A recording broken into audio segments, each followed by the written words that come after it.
What's up, guys? This video is going to be about some red flags in your relationship. Shout out to Leonardo. Yes, I got you, bro. All right. So he asked me, and his question was like, what are some red flags in a relationship? How do you know if the person is interested in you or not? So he asked me to do a video. He sent this to me 13 hours ago, so I think it would have been yesterday. So yes. Okay. Let me say grace first, and then we'll talk. Dear God, bless this food, bless this time, and do some amen. I'm sitting outside on my back porch. I'll show you guys the back porch. We're sitting outside. And then I just came out that door. So anyways, let's talk, guys. Okay? Try to do a different area. So for your answer, Leonardo, I feel like I'm talking to the actor. But anyways. Okay. So in my relationships, I will use an example for you guys. My last long-term relationship, 7 years, I was with this person. So one red flag is if you say I love you and she never says I love you back, then that means, Now don't say it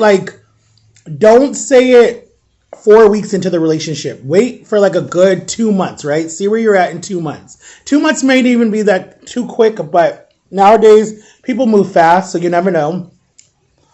I'm trying to think what's some other red flags that I remember. Oh, and I'm having this conversation with my son because he's 15 dating. But anyways,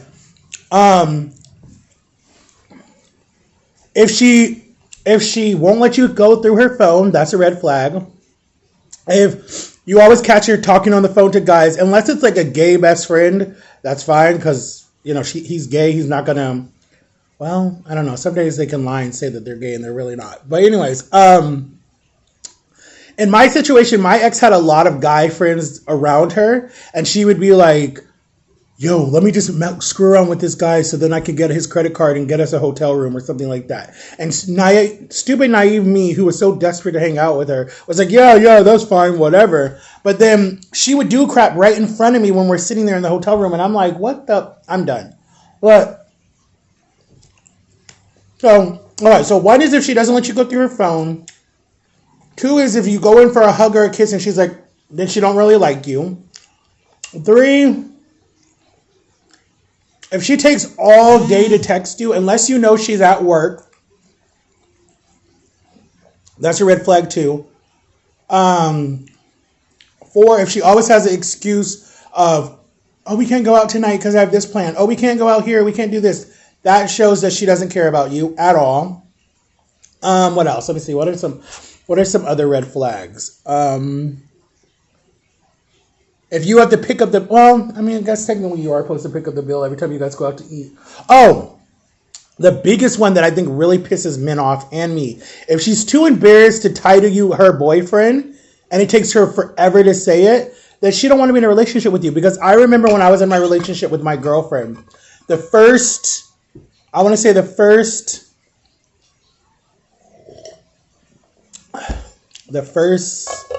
I want to say 3 months, I would tell everyone she was my girlfriend. She would tell everyone that I was just her best friend or her baby daddy. And technically I wasn't even her baby daddy.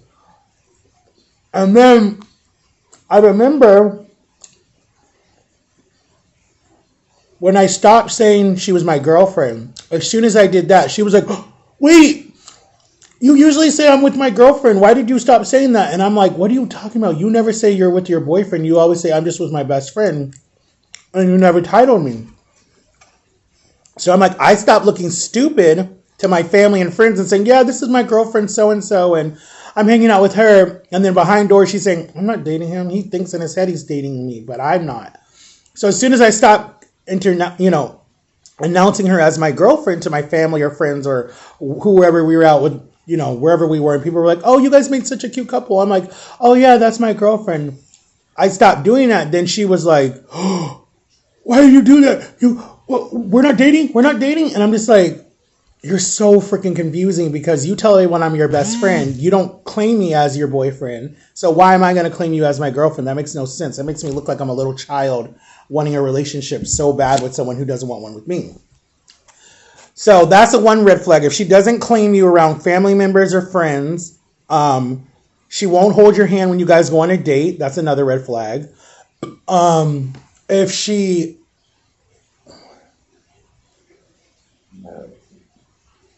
I'm trying to think of some other ones. If she's not willing to go to the next level with you, you know, then that's a red flag because that means then she's not attracted to you at all. If she's always asking you for money, wanting you to buy her, get her hair done, get her nails did, buy her a Gucci bag, that's another sign.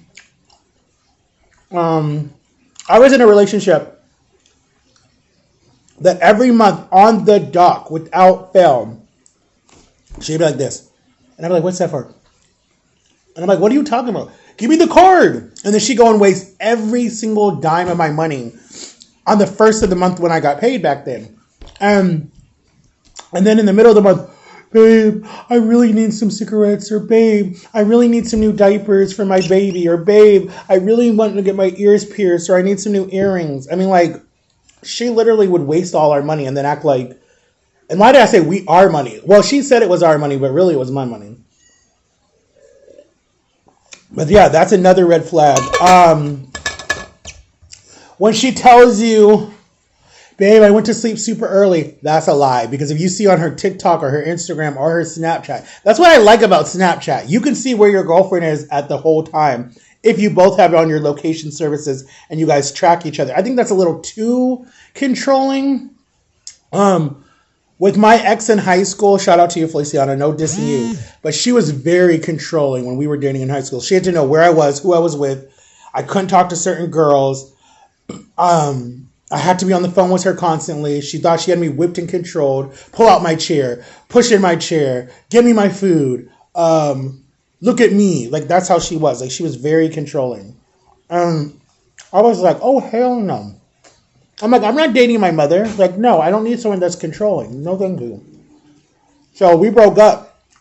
Right before prom, we broke up. And I regret it. But listen, the only reason we broke up before prom was because my mom and we were at the Dollar General. Or no, I think we were at Walmart or whatever it was. It was prom month. You know, all of the schools were having prom. All of the stores knew it. And it was prom month. And at this time, I wasn't working. I wasn't getting money. Nothing. My parents were paying pretty much for everything.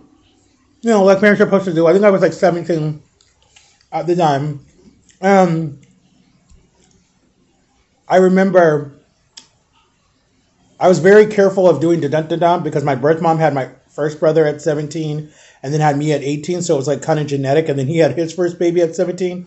So I'm like, even though now I'm like, I wish I did have a kid early because the kid and me could have grown up together and would have just been like super, super close, like super, super close bond. But it's fine. Technically, if you want to be speaking, I had my first kid at 19, but just because I got with my ex and she was pregnant at the time. But anyways, so we broke up the night of prom. The night before prom, we broke up because I gave her a chocolate rose because she loved to eat. She was a foodie. I was a foodie, but I wasn't as big as she was. And she loved to eat, so I gave her a chocolate rose, and she's like, really? And she threw it down and walked off because back then everyone was getting roses sent to their room, right? That's how they used to do it. Back then you spend $5 and send a rose to your girlfriend and have a big sign that says, will you go to prom with me or homecoming or whatever. It was super big. I thought it was so stupid, a waste of money. I never liked that type of crap. So she broke up with me right then and there. And then I was like, okay, fine. You don't want it? So I went to my best friend Zule and I gave her the rose and she ate it. And then she got mad at me. And I was like, well, you didn't want it. So I gave it to Zule. And then I could have went with like my aunt or my sister because you're allowed to bring one person over the age of 21 to your prom with you. I don't know. I didn't just take my aunt or my sister. But anyways, so that's another red flag. If she's super controlling and she wants you to do everything and she thinks she's got you whipped, some men like that, some men don't. I think men that like that never really had a good mother, so they like that woman to be controlling. I don't want that. I don't want that in a relationship at all.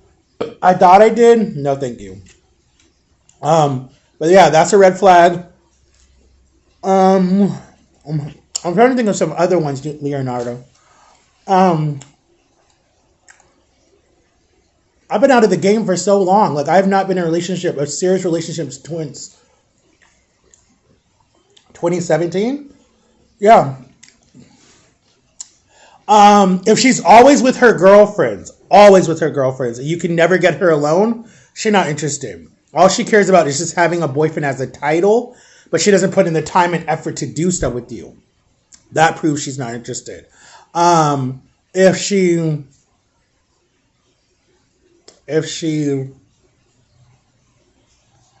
I'm trying to think of something else. If she gets mad at you, if she cries about everything, that's an act. Unless she's on her period. If she's on her period, then that's not an act because they're very emotional. Believe me, I know. I'm trying to think. If she's so secure about your guys' relationship and you can't even talk to another girl, that to me is a red flag because it's like, why are you so insecure that I can't even have friends with girls? Like, hello, in life, it's not like you can stay away from women. Your manager might be a woman. Your coworkers might be women. What are you supposed to do? Not get that job because they're women? That makes no sense to me. So I hate people that do that. Now, if she tries to be best friends with your old ex, nah, that's a red flag. Because I feel like she's trying to get dirt on you. She's trying to get a lot of dirt on you. And that's a no-go. That's a no-go. So, those are some red flags to look out for. Is when they try to get dirt on you and stuff. And no. If she gets buddy with your sister or your mom or your dad, it's good if you guys are getting serious to where you want to go to the next step and get married or something. But before that, she don't need to be buddy with your family unless you all live together or she's always at your house, then that's fine. Because like in my last relationship with my son's mother, she wasn't really around my family that much. Like she came around close to the end of our relationship, but in the beginning, she wasn't around because my family is very religious. And so they were like, why are you dating a woman that had a child out of marriage and da-da-da-da? And I was like, y'all are not that perfect either, so shut up. Like, it used to drive me crazy. And then when she started cheating on me and I kept going back, that's the other thing. Don't be like stupid Uncle Reese boy, whatever you guys want to call me. Don't be like stupid me. Don't keep going back. The first time a girl cheats on you, girls or boys, this is for all of you guys, younger generation and older generation. If a person cheats on you, don't go back. I used to think that you could go back and fix the relationship, but in the back of your head, it's going to scar you for life, especially if you find out and they lie straight to your face, because I'll never forget this. Let me tell you guys a little story. Sorry. But Leonardo asked me questions, and I just want to tell you, he set a match off in my head. So I'll never forget. So it was me, my ex, my son, this lady named Donna, her husband, that I seriously think only got with her to get his papers to come over from Mexico. This was before the whole issue with the border and stuff, right? So, he worked construction. He didn't speak any English. She stayed home all day, smoked her cigarettes, slept all day, was on an oxygen machine because she wouldn't stop breathing and her lungs were basically failing her, but she could not stop that addiction. That's a whole nother story for another time. But anyway, so in the beginning, Donna never liked me. Donna think I was stealing Corey from her, right? So Donna would never let me come over. We would have to get hotel rooms. We'd have to do all this different stuff. She wasn't really allowed at my house because my parents were very religious and they're like, no girlfriend needs to be over, even though they let my little brother do it all the time. But anyways, so Corey just never came over here, right? She came over a few days, but not like to spend the night or nothing until way later. So anyway, so then finally, I think one time we went out to go eat. I think we went to Golden Corral because we were all foodies. I was weighing almost 700 pounds at this time. I think I was like not 700 pounds. I was like 580, I want to say. 580, 590 at the time. About to be 600 pounds. I could still walk and stuff, but my back would hurt me. And my ex was like, she had to be like 4 something. Like, she's what I weigh now. And I was heavier than her. And then Donna had to be like 350, 370, whatever you want to say, right? And then Fernando had to be like 180, right? So anyways, We would get in our Town and Crusty car and we would go to Golden Corral. We would all eat all day, sit there. We'd do breakfast, lunch, and dinner. Oh, no, breakfast, lunch. We would do that. We'd go at like 7, stay until lunch at 12, and then we'd go out and whatever. So I remember this time we went out to go eat. We talked. We had fun, whatever. And then Donna's like, I kind of like Matt. Matt is kind of cool. He's easy to talk to. She liked me, right? So I started being allowed to spend the night. I would go over there. My parents would drop me off. I would spend the night. Me and Corey would watch movies. We'd hang out with Angel. We'd all just like watch a bunch of movies in her room, whatever. Donna would call Corey to come help her do this, help her do that. Like she acted like she was a little maid and it drove me crazy. But anyway, so this night, Fernando was working all day. Donna and me and Corey were home. We ran some errands. Donna needed some new cigarettes. She had to go to a doctor appointment. Whatever. We had fun. So then we came back to the house. We were all sitting in the family room. She lived in like a condo. It was a nice house. She decorated it really pretty. She had a little dog named Bella. Cute little dog. A little chihuahua. Fat chihuahua, actually. She fed that dog too much. But anyway, sorry. So me and Donna were sitting on the couch. We were talking. We were watching, I forget what show. She used to like to watch the show where the lady rescues the dogs and she takes the criminals out and she teaches them like respect and honor and all that stuff. But anyways, so we were watching that show. And Donna, for whatever reason, I don't know if Donna took Fernando's phone or somehow she got his phone and she saw text messages between Fernando and Corey. And it was like something like, just wait until this lady goes to sleep. Wait until Matt goes to sleep. We can do something tonight. Blah, blah, blah, blah, blah. It was like all these little like messages, like they're so stupid. We're cheating like right under their head, under their face, and they don't even know. It was messages like that. So Donna knew that I had reading issues. So Donna read it to me and she was like reading all the messages and then she was just like screenshotting them and saving them and getting so angry. When Fernando and Corey were done cleaning the tables and whatever, by this time Angel was asleep already. It was like midnight. We just go in. I remember Donna mutes the TV. Donna's like, well, what the bleep are these text messages between you and my husband? And you're supposed to be my best friend. And you're my husband. And this is your boyfriend. And how could you? Like, she just went off. And then I'm just sitting there like, I'm so stupid. I'm so, like, in my head, I'm just like, I'm so freaking stupid. And then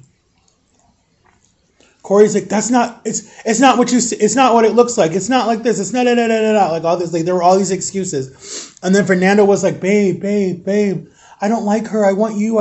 I'm sorry. You know, I'm young. You're 50 something. I'm 29. Like, you know, it's just like all this different stuff.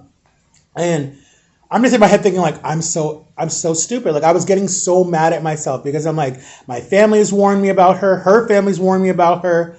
I'm like, if it was not for this kid and falling in love with her, I would not be in this relationship at all. I was like, I would have been done. And then I remember she kicked him out. She was able to, she said, choose me or Corey. And then Fernando was like, I want you, babe. And so I remember she kicked him out for a few days. He came back.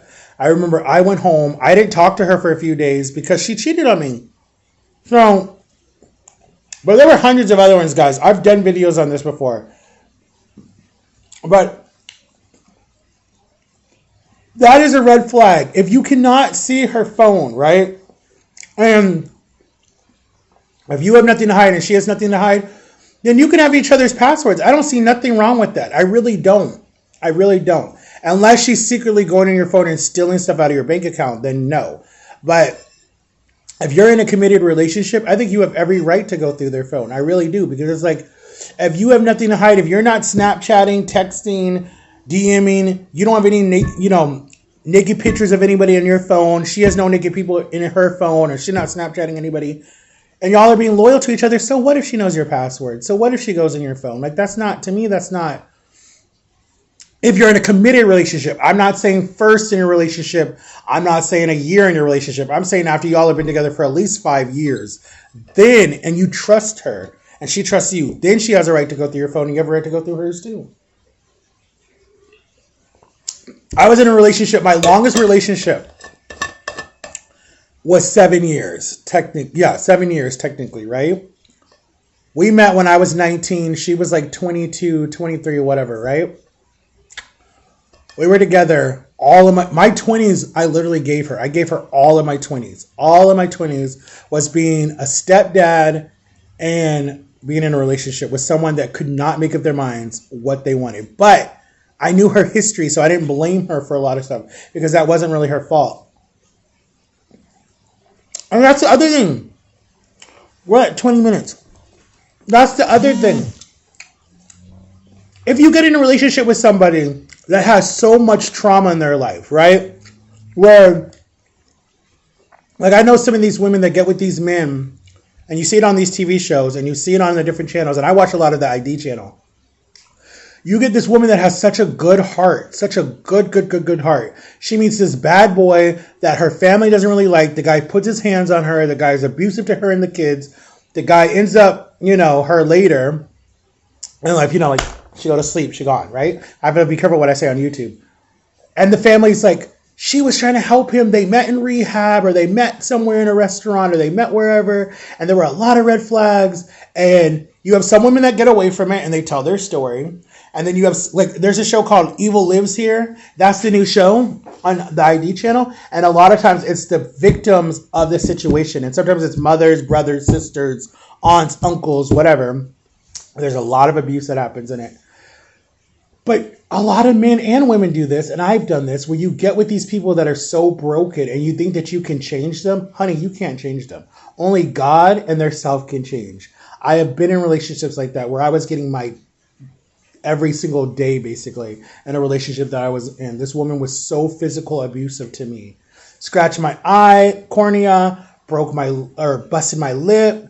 There were welts on. I mean, there was so much, guys. I've been in so many bad relationships. It's not even funny. I'm raising a son, right, who I don't want him in relationships like that. I refuse to have him in relationships like that. I do step back because he's 15. He's old enough to make his own decisions. But I'm there when he falls apart. And I'm like, yo, like, when's enough for you? Like, literally, when's enough for you? But at the same breath, I remember when my family, I was in my 20s. I should have known better in my 20s. My family still fell back and were like, Matt, that's not good. In my mom's eyes, we were never dating. In my mom's eyes, she thinks that because she thinks I'm so special needs that I don't even know what that means. And that's what drives me crazy. That's why if I ever get married, she's not invited at all. Because I don't want someone fake at my wedding. She's not invited. And I have another brother that lives in Tampa that's not invited either. I don't want people that think I'm so mentally ill that I can't have a real relationship. Don't come. Bye. Bye, Felicia. I don't need you there. I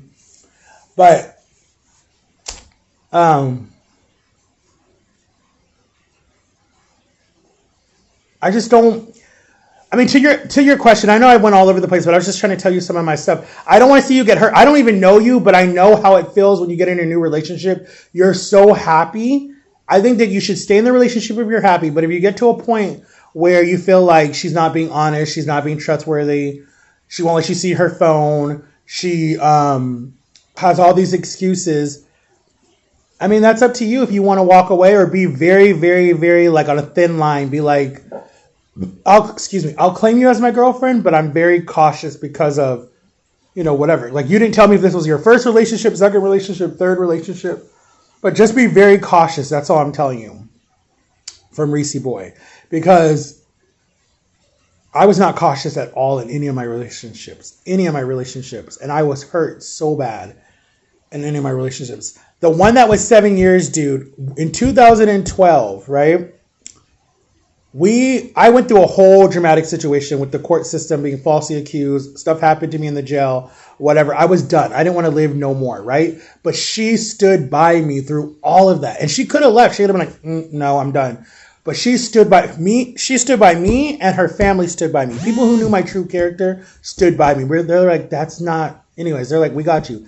That was what made me fall in love with her even more, because she was loyal to a T, and she didn't have to be. There was nothing that's tying us together. I wasn't the baby daddy to any of her kids. There was nothing, even though she knew how much I loved her son, and he loved me, and she loved me, and I did a lot for her. But, 2012, guys, we almost got married. This would have been her second marriage. I would have been number 2. I thought she said 3, but people said she was only married twice. So I would have been her second marriage. And we were going to just go to the courthouse and get married. It was going to be like me, my best friend, John, and Lily as one of her bridesmaids. And then we were going to have Angel be like the ring bearer and walk down the aisle. We're going to just do something low-key because I think it's like $50 to get a marriage license. We were going to do something super, super small. She didn't want to wear a white wedding dress. She wanted like a black or some other color because she was married twice. Dresses were like $250 online. They were on Amazon. They weren't that expensive. And we were going to get married. Like, I would have been the first kid in my family to get married. No, I would have been the second one because my 2 older brothers were married. But they're both divorced. So, but anyways, I would have been the first one to get married before my sister and my younger brother. I'd have been the first one to get married. And I would have been the one to have the first grandchild. No, I'm lying. Because my niece was already born. She was born in 2009. But anyways, I almost married her, guys. And I feel like the marriage would have had a lot of cheating, a lot of anger, we were never physical with each other. At all. We both came from abusive situations in our childhood. We said, we're not going to hit each other. We didn't even hit our son. Like, we were just like, no, we didn't believe any of that. I think when you come from an abusive background in your family, when it comes to like being in new relationships, you're not physical with that person at all because you're just like, I know how it feels to be hit or whatever. But anyways, Leonardo, I hope I answered your question. I know I went kind of far and drawn out. I love to speak. That's me. But anyways, bro, I hope that helps. Just be very careful. If you're a Christian, pray about it. Ask God if this is the right person. If you're not, then whatever you believe in, just if it's the universe or whatever, just keep your eye open. And I feel like in any relationship that I get in from now, I try to be 100% honest with her. Even if it's a girlfriend, boyfriend, not boyfriend, girlfriend, what did I say? Well, yeah, girlfriend and boyfriends.